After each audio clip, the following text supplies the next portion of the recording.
कोल्हापूरमधील एका छोट्याशा खेडी गावामध्ये रामराव राहत होते.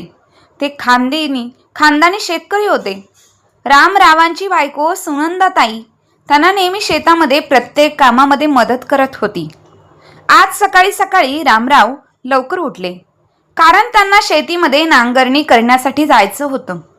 रामराव लवकर उठून सुनंदाताईंना म्हणतात, अगं सुनंदा, मला पटकन न्याहारी आज दे.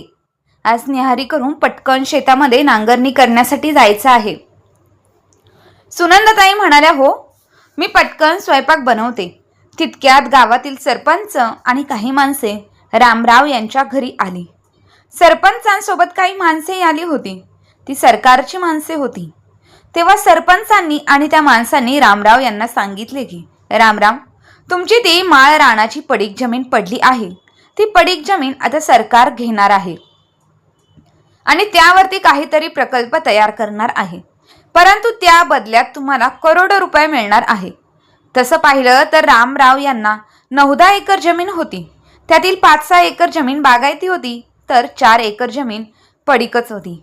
त्या पडीक जमिनीवरती काही उगवतही नव्हतं, त्यातूनही काही उत्पन्न येतही नव्हतं.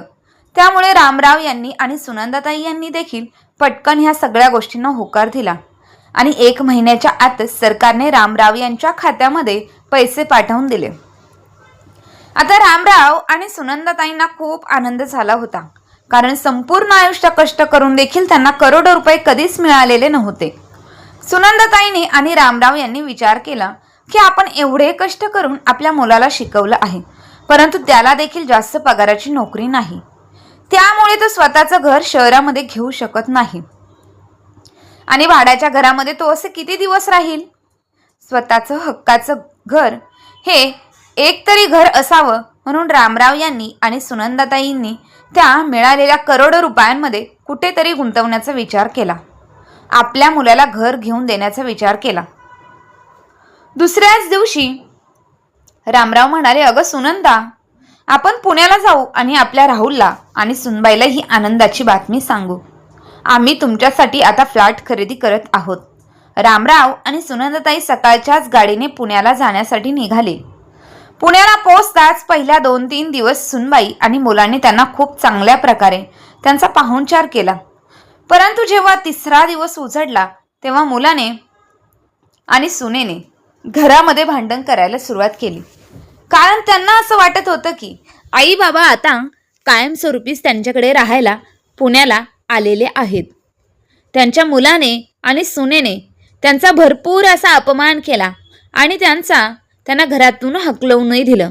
परंतु हा अपमान रामराव यांना काही सहन झाला नाही आणि रामरावांना सुनंदाताई म्हणजे त्यांच्या बायकोला सांगितले की, हे बघ सुनंदा, आता मी याला 1 महिन्याच्या आत कसा आपल्या पायावरती नाक घासायला लावतो, तर माझे नाव देखील मी सांगणार नाही रामराव. आपण याच्या भल्यासाठी इथे आलो होतो पुण्यामध्ये, परंतु याने आपला चांगलाच अपमान करून आपल्याला घराच्या बाहेर काढलं आहे. मग अशा मुलांना आपण जर पाठीशी घालत राहिलो तर मुलांना आईवडिलांची किंमत कधी समजणार? कधी त्यांना आईवडिलांचं महत्त्व समजणारच नाही. आणि मुलं जर आईवडिलांना फक्त प्रॉपर्टी आणि पैसा पाण्यापुरतंच विचारत असतील तर अशा मुलांचा काय उपयोग? त्यापेक्षा आपण आपलं म्हातारपण हे वृद्धाश्रमात घालवलेलं कधीही योग्य राहील. असं म्हणून रामराव यांनी त्यांची करोडो रुपयांची प्रॉपर्टी ही वृद्धाश्रमामध्ये आणि अनाथ आश्रमामध्ये दान करून दिले आणि मुलाला जन्माची अद्दल घडवली. अगं प्रिया, ऐकलंस का? मी आज स्टेशनवरून येत होतो, तेव्हा येता येता मी आईबाबांना पाहिलं आणि जसं त्यांनी मला पाहिलं तसं दोघे अचानक गायब झाले. काय म्हणालात? राहुल, तुम्ही आईबाबा आणि पुण्यामध्ये? या तरी आपल्याला त्यांच्यापासून सुटका मिळाली आहे की नाही? गेल्या वेळेस आपण त्यांचा किती अपमान केला होता, तरी देखील त्यांना समजत नाही. बरं झालं तुम्ही पण त्यांना भाव न देता निघून आलात. आता तसं त्यांना रस्त्यावरती फिरू द्या, आपल्याला काही सुद्धा त्यांच्यासोबत देणं घेणं नाही. पण राहुल म्हणाला की, अगं पण त्यांनी आपल्याला पत्ता शोधला तर आपण... अहो तुम्ही पण हे काय बोलत आहात? हे पुणे आहे, शहर आहे, गाव नाही. इथे पत्ता भेटणं खूप मुश्किल आहे आणि आपण आता दुसरीकडे सुद्धा राहायला आलो आहे की. अगं प्रिया, पण आपण दुसरीकडे जरी राहायला आलो असलो तरी बाबांजवळ माझ्या ऑफिसचा पत्ता आहे. अहो पण तुम्ही कसं कोणाला पण का पत्ता दिला? अगं प्रिया, ते माझे आई बाबा आहेत. काय माहिती, ह्या दोघांनी माझं आयुष्य खराब केलं आहे. मरून सुद्धा जात नाही. प्रिया आणि राहुल एकमेकांसोबत बोलतच होते. तोपर्यंत दरवाजाची बेल वाजली. दारावरची बेल वाजली. बेल वाजल्यामुळे दोघे पण एकमेकांच्या तोंडाकडे पाहत होते. आश्चर्याच्या नजरेने पाहू लागले. त्यांना धक्का बसला की नक्की ह्यावेळी कोण आलं असेल. राहुल म्हणाला, कदाचित आई बाबा असतील तर. प्रिया म्हणाली, नाही हो, अहो कामवाली बाई असेल. जरा साईडला सरका, मी पाहते कोण आला आहे. तेव्हा प्रियाने दरवाजा उघडला. तेव्हा समोर दरवाजावर तिच्या सासू सासऱ्यांना पाहून ती खूप आश्चर्यचकित होते. तिच्या पायाखालची जमीन सरकते. हे आणि यावेळी येथे तिच्या तोंडातून ते शब्द फुटले ना. 2-3 मिनिटं शांतच झाली. तोपर्यंत राहुलने प्रियाला आवाज देऊन विचारलं, अगं प्रिया, नक्की कोण आला आहे? ती उत्तर देत नाही म्हणून पाठीमागून राहुल आला आणि म्हणाला, आई बाबा तुम्ही अचानक आलात आणि ते पण अजून एकदा? अरे बाळा, तू मला स्टेशन जवळ पाहिलं तरी तू माझ्यापासून निघून गेलास, पण मला वाटलं की तू आम्हाला पाहिलंच नाही. तोपर्यंत राहुल आणि सुनंदाताई म्हणाल्या की राहुल बाळा, तुझा पत्ता शोधायला आम्हाला खूप त्रास झाला रे. अरे एवढे मोठे रस्ते, बिल्डिंग, घरे, तरी पण आम्ही तुझा स्वतःचा पत्ता शोधून काढला. एवढ्या गर्दीमध्ये मुलं आपल्या आईवडिलांना ओळखणारही नाही, परंतु आईवडील आपल्या मुलांना शोधतच असतात. राहुल म्हणाला, हे डायलॉग तुम्ही पहिल्यांदा बंद करा आणि मला हे सांगा की इथे कशासाठी तुम्ही आलेला आहात. जर तुम्ही इथे राहायला आला असाल तर आत्ताच तुम्ही इथून निघून जावा, कारण की आम्ही आमच्या घराचा खर्च कसा भागवत आहे हे आमचं आम्हालाच माहीत आहे. आणि तुमच्या गेल्या वेळेस जो अपमान केला तो भोगला नाही का? पुन्हा तोंड घेऊन परत इथेच आला आहात. अहो तुम्ही गावाकडे राहणारी माणसं शहरात येऊन का राहतात? इथे काही नाही, गप गुमान गावाकडे जाऊन राहा कुठेतरी आणि कुठल्याही धावपळीतील राहा. पण पुणे, प्रिया पण म्हणाली की अहो कुठे गाव आणि कुठे धावपळीतले पुणे. प्रिया म्हणाली की अहो आई बाबा, तुम्हाला किती वेळा सांगितलं आहे की तुम्ही इथे आयुष्य आरामाची जिंदगी मिळणार नाही तुम्हाला. पण माणसे बरोबर बोलतात. आपल्या मुलाचा पैसा दिसला की निर्लज्जपणाने वागतात. प्रिया आणि राहुल हे दोघे एवढे बोलले होते की त्याला मापच राहिलं नव्हतं. शेवटी रामराव म्हणाले, तुमच्या दोघांचे बोलणे झाले असले तर तोंड बंद ठेवा. आता तुम्ही खूप बोललात आणि आम्ही सगळं ऐकून घेतलं. आणि आता हे बघा, तुम्ही जो आमचा अपमान केला आहे तो आम्ही काही विसरलेलो नाही. आम्ही तर तुमच्यापाशी भीक मागायला किंवा तुमच्यापाशी राहायच्या इराद्याने आलेलोच नाही. आम्ही तर या ठिकाणी खूप येणं जाणं करत आहोत, कारण आम्ही इथे एक 2 BHK फ्लॅट खरेदी केलेला आहे आणि आज त्याची चावी भेटली आहे. कारण आणि लहान पूजा पण करायची आहे. आम्ही इथे आलो आहेत, पण म्हणालो की तुम्हाला पण सांगावं पूजेसाठी, त्यासाठी आम्ही इथे आलो.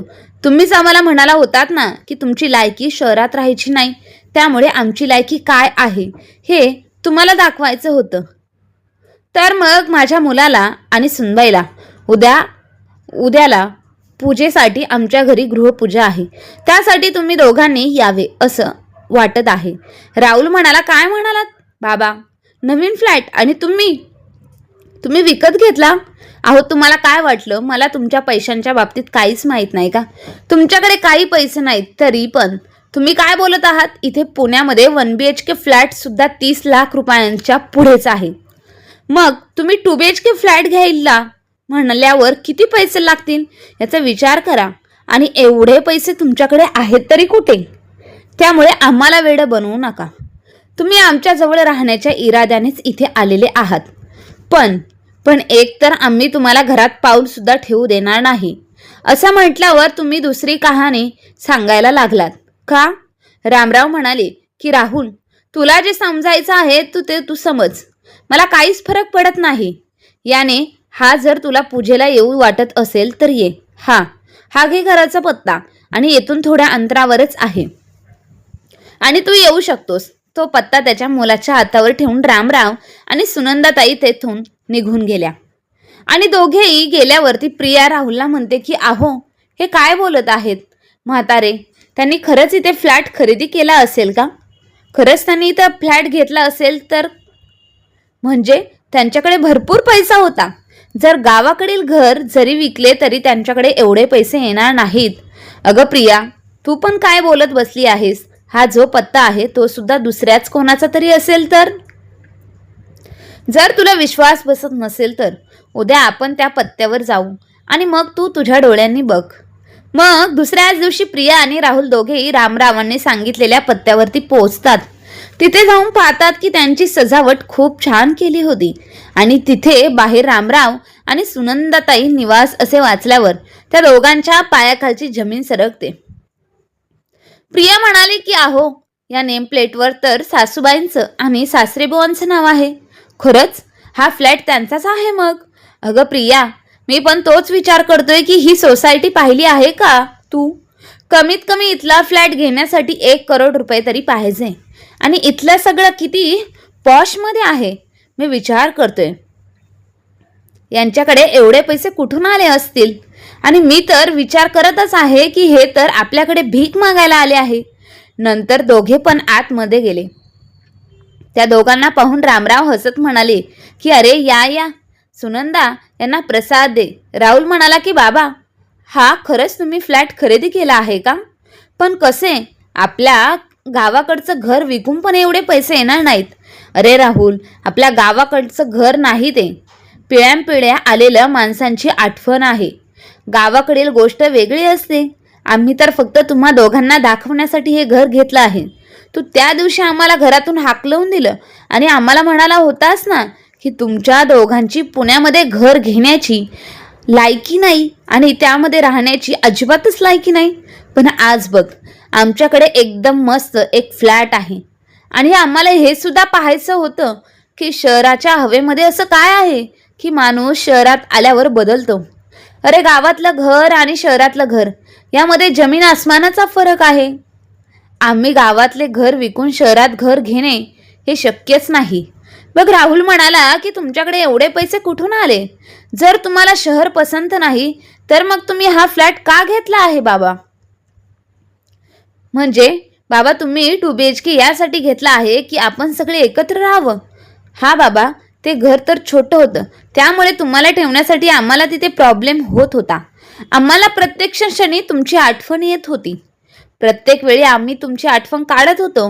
रामराव म्हणाले की एवढा माणूस नीच कसा असू शकतो आणि यामुळे आम्ही गावाकडे ठीक आहोत. अरे, तुम्ही दोघांनी आमचा किती अपमान केला आणि तुम्हाला वाटत आहे का तरी आम्ही तुम्हाला फ्लॅट देईल आणि आम्हाला भिकारी म्हणून आमच्याच घराच्या बाहेर काढलं आणि आता सरड्यासारखे रंग बदलून वागत आहेस का? अरे वा बाळा, हे संस्कार तर आमच्या गावाकडच्या राहुलमध्ये कधीच नव्हते. तुम्ही दोघांनी जे आमच्यावरती अत्याचार केले आहेत ते कधीच आम्ही विसरणार नाही. तसं तर मी तुझ्या प्रत्येक प्रश्नाला उत्तर देण्यासाठी बांधीलच नाही, पण ठीक आहे, तुझा संशय तर दूर करण्यासाठी मी सांगतो, आम्ही हे घर फक्त आणि फक्त तुला दाखवण्यासाठी घेतलं आहे. पण ह्या घरासाठी आम्ही गावाकडील घर कधीच विकणार नाही. गावाकडे थोडेफार जमीन होती, तिथल्या जागेवर सरकारचं कोणती तरी फॅक्टरी बांधत आहे, त्यामुळे सरकारने आम्हाला त्या बदल्यात भरपूर पैसे देऊन ती जमीन विकत घेतली आहे आणि त्या पैशांतून आम्ही हा फ्लॅट घेतला आहे. आणि हेच सांगण्यासाठी आम्ही पहिल्या वेळेस तुझ्याजवळ आलो होतो.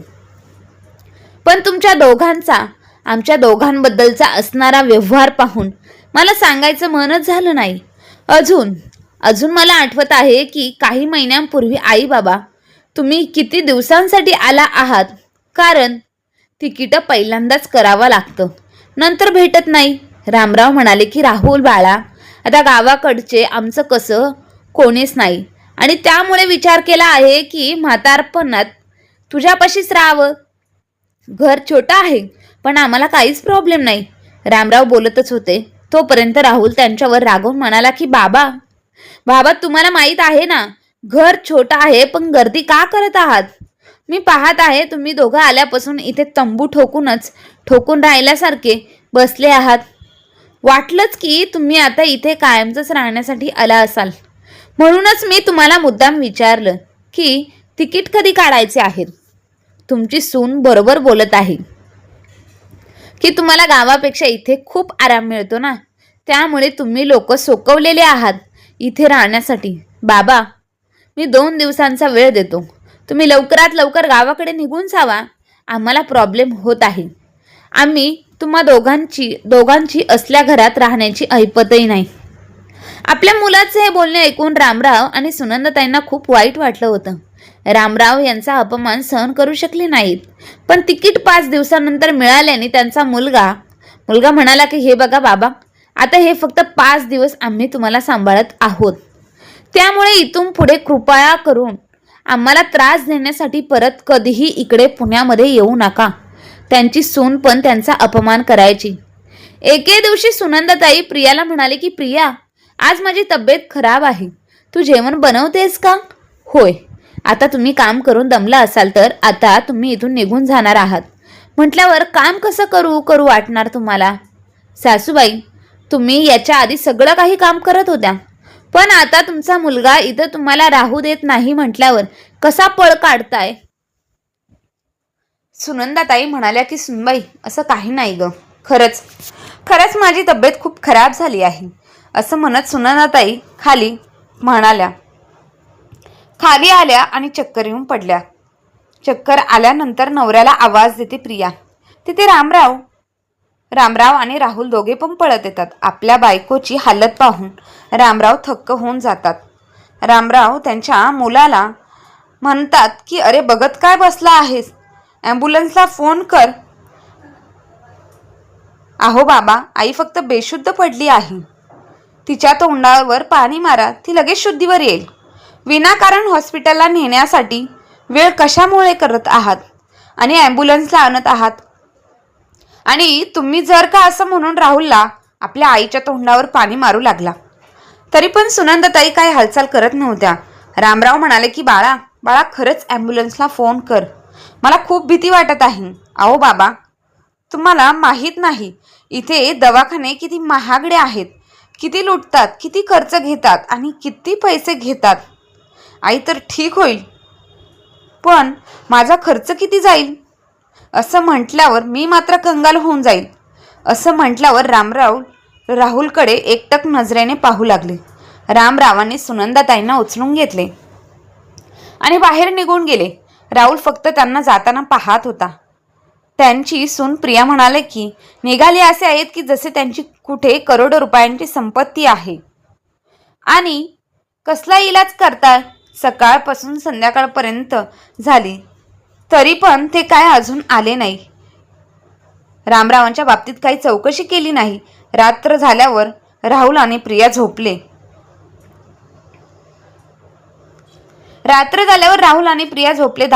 दरवाजा रागातच उघडता. दरवाजापाशी रामराव खूप थकले होते. राहुल रागातच म्हणत होता, रस्ता सापडला का? घराची वाट सापडली का? आणि आईला कुठे स्मशानात सोडून आलात का? त्यामुळे तुम्हाला एवढा उशीर झाला. राहुल, हे काय बोलत आहेस तू? मुलांसाठी आई बापाची काहीच किंमत नाही का? आपल्या मुलांच्या तोंडून असे अभद्र शब्द ऐकून रामराव आपसोआप स्मशानात जातात. आई बाबा, तुम्हाला काय वाटलं की ह्या आठवड्यात तुम्ही निघून जात आहात, पण आईने तर हे नवीन नाटक काय सुरू केले आहे? आता मला समजत नाही की इथे राहण्यासाठी तुम्ही कोणती अजून हद्द पार करू शकता. तुम्हाला काय वाटलं मला काहीच कळणार नाही का? त्यामुळे मी तुम्हाला इथे 2-4 दिवस काय 1 मिनिट सुद्धा राहू देणार नाही. तुमच्या दोघांचं सामान घ्या आणि या घरातून निघून जा. बॅग भरा. आता तुम्हा दोघांना माझा कायमचा रामराम. राहुल, तुझी आई हॉस्पिटलमध्ये मरणाच्या दारात उभी आहे आणि तू तुझ्या आईची तब्येत विचारायचं सोडून आईचं नवीन नाटक काय आहे असं म्हणत आहेस. तुझ्या आईला हार्ट अटॅक आला आहे. जर हॉस्पिटलला नेण्यासाठी थोडा पण उशीर झाला असताच तर मी आज माझ्या बायकोला गमावून बसलो असतो. राहुल म्हणाला की आई मेली असती तरी बरं झालं असतं. कमीत कमी माझ्या डोक्यावरील तर एक तरी ओझं कमी झालं असतं. राहुल असं का म्हणतो? रामरावांनी त्याच्या हातातून त्यांची बॅग हिसकावून घेतली आणि म्हणाले की राहुल, तू जे वागला आहेस त्यामुळे इतर माणसांना कळाले आहे की मुलांना मोठे करता करता आपल्या म्हातारपणाची सुद्धा व्यवस्था केलीच पाहिजे, नाहीतर मुले आपल्याला जिवंतपणेच मारून टाकतील. परंतु या सगळ्याच्या अपमानाचा बदला मी घेतच असतो. नाही घेतला तर मी देखील तुझा बाप नाही, असे म्हणून रामराव तेथून निघून गेले. काही दिवस हॉस्पिटलच्या बाहेर राहून इलाज केला, बायकोचं आणि त्यानंतर ते गावाकडे गेले. तिकडे गेल्यानंतर रामराव एकदम बदलले. त्यांचे फक्त एकच ध्येय होतं, ते म्हणजे त्यांच्या मुलाला चांगल्या प्रकारे धडा शिकवायचा. आणि देवाच्या मनात सुद्धा हेच होतं, कारण त्यांनी जी रानावरची जमीन होती त्या जमिनीत सरकार काहीतरी बनवणार होतं आणि त्या बदल्यात त्यांना खूप सारे पैसे मिळणार होते. फक्त पैसे येण्याचेच बाकी होते. त्यामुळे ही खुश खबर मुलांना सांगण्यासाठी ते दोघेही आई बाप पुण्याला गेले होते की यामध्ये तुझ्यासाठी मी फ्लॅट बुक करणार आहे, फक्त पैसे देण्याचे बाकी आहेत. पण मुलाने जो काही त्यांचा अशा प्रकारचा अपमान केला त्यामुळे त्यांनी आपल्या मुलाला काहीच सांगितले नाही. आणि आज गृहप्रवेश वास्तुशांतीच्या कार्यक्रमाच्या दिवशी रामराव यांनी राहुल आणि प्रियाला सगळं काही सांगितलं होतं. रामराव म्हणाले की राहुल, तू तर एका जागी बसून तू तुझं नुकसान केलंस. तू तर आमच्या सोबत चांगला वागला असता तर तुला चांगले दिवस बघायलाही भेटले असते. आज हा फ्लॅट तुझाच झाला असता. आज पण हा फ्लॅट तुझा होऊ शकतो, परंतु माझी एक अट आहे. राहुल म्हणाला की कोणती अट? रामराव म्हणाले की तू आणि तुझ्या बायकोने आमचं नवरा बायकोची 6 महिने काळजी घेतली आणि सगळे कामे करायचे, आणि त्या बदल्यात आम्ही तुम्हाला कोणताच पगारही देणार नाही. आणि तर मग ही फ्लॅट तुमच्या नावावर करणार आहोत आणि त्यानंतर तर आम्ही दोघे गावाकडे राहायला जाणार आहे. तसं पण आम्हाला गावाकडे राहण्यासाठी आवडतं. हा बाबा, आम्ही करू तुमची सेवा. सेवेमध्ये प्रिया म्हणाली की राहुल घेऊया एका कोपऱ्यात गेली आणि म्हणाली की अहो, 6च महिन्यांचा प्रश्न आहे, आपल्याला सेवा करायची आहे. त्यानंतर हा जर एवढा करोडो रुपयांचा फ्लॅट आपला होणार असेल तर यापेक्षा आनंदाची अजून कोणती गोष्ट आहे? राहुल म्हणाला की कशावरून बाबा, तुम्ही आमच्या नावावर घर करालच. रामराव म्हणाले की राहुल बाळा, मी बोलण्याचा एकदम पक्का आहे, मी कधीच पलटत नाही. आपण हे सगळं कायद्याच्या लिखाणानुसारच करू. दोघे पण तयार होतात. सून आणि मुलगा दोघे पण कामाला लागले होते. प्रिया राहुलला म्हणाले की अहो, जर आपण हा फ्लॅट आपल्या नावावर फ्लॅट झाला तर आपण तो लहान फ्लॅट आहे ना, तो फ्लॅट विकून टाकू आणि 6 महिन्यातच तुम्ही कामाला नाही गेला तर तुमची नोकरी जाईल आणि मग आपल्याला पैसे कुठून येणार? आणि असं पण हा फ्लॅट पुढे ती नोकरी गेली पण आपल्याला परवडणार आहे. पाहता पाहता 6 महिने पूर्ण झाले. राहुलने त्याचा फ्लॅट विकून टाकला आणि राहुल रामराव यांना म्हणाला की बाबा, झाले आता 6 महिने, आता तुमच्या म्हणण्याप्रमाणे पुढची प्रोसेस सुरू करूया का? रामराव म्हणतात की हो, वकील साहेबांना बोलवले आहे, ते आता कागदपत्र घेऊन येतच असतील. कागदपत्र पाहून त्या दोघांना खूप आनंद झालेला असतो. जाताना रामराव राहुलला म्हणाले की बाळा, या घराला पेंट कर, कलर दे. पण बाबा, हे घर तर नवीनच आहे ना, मग याला कलर करण्याची काय गरज आहे? नाही बाळा, तू आनंदात नीट पेपर वाचले नाहीत. माझं घर तुझ्या नावावर केलं आहे, पण माझं घर तर एकच घर आहे, ते म्हणजे गावाकडील घर. आणि राहिली गोष्ट ह्या फ्लॅटची, तर हा फ्लॅट मी फक्त 6 महिने भाड्याने घेतला होता, कारण तुला जर खूप गर्व आला होता ना, तो मला दाखवायचा होता, कारण गर्वाचं घर नेहमी खालीच असतं. आता तर तुला गावाकडे राहिल्याशिवाय दुसरा कोणताच पर्याय मार्ग नाही. राहुल म्हणाला की बाबा, तुम्ही खूप मोठी चाल खेळलात माझ्यासोबत, पण या मध्ये तुम्ही पेपर बघितले आणि बेघर झालात. बाळा, कोणतेच आईवडील आपल्या मुलांचा बदला घेत नाही आणि तू आमची काळजी करू नकोस. सरकारने आमच्या जमिनीचे पैसे आम्हाला दिलेले आहेत, त्यामुळे आता आम्ही वृद्धाश्रमामध्ये आनंदाने राहणार आहोत आणि तिथेच आम्ही आमचं पुढचं आयुष्य पूर्ण काढणार आहोत. आणि तू आता गावाकडे चाललाच आहेस, त्यामुळे गावाकडील शेतीवाडीचे कामं करायला शिक. आणि तेथूनच रामराव आणि सुनंदाताई निघून गेल्या. आज रावांनी आपल्या मुलाला हात न लावता अशी काही जीवनाची अद्दल घडवली होती की त्याला संपूर्ण आयुष्य लक्षात राहिलं की आता रामराव आणि त्यांची पत्नी आनंदाने, सुनंदाताई हे वृद्धाश्रमामध्ये आनंदाने त्यांचे उरलेले आयुष्य व्यथित करत आहे. आणि मुलगा मात्र याला शहराच्या धुंदीने गर्व आला होता, तो मात्र शेतामध्ये काबाड कष्ट करून आपले जीवन जगत आहे. तर मित्रांनो, आई वडिलांना कोणत्याच वेळी कधीच कमी समजू नका.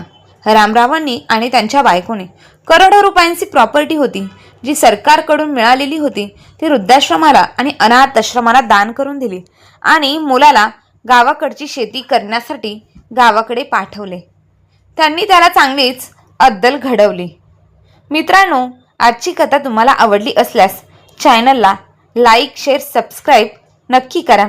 धन्यवाद.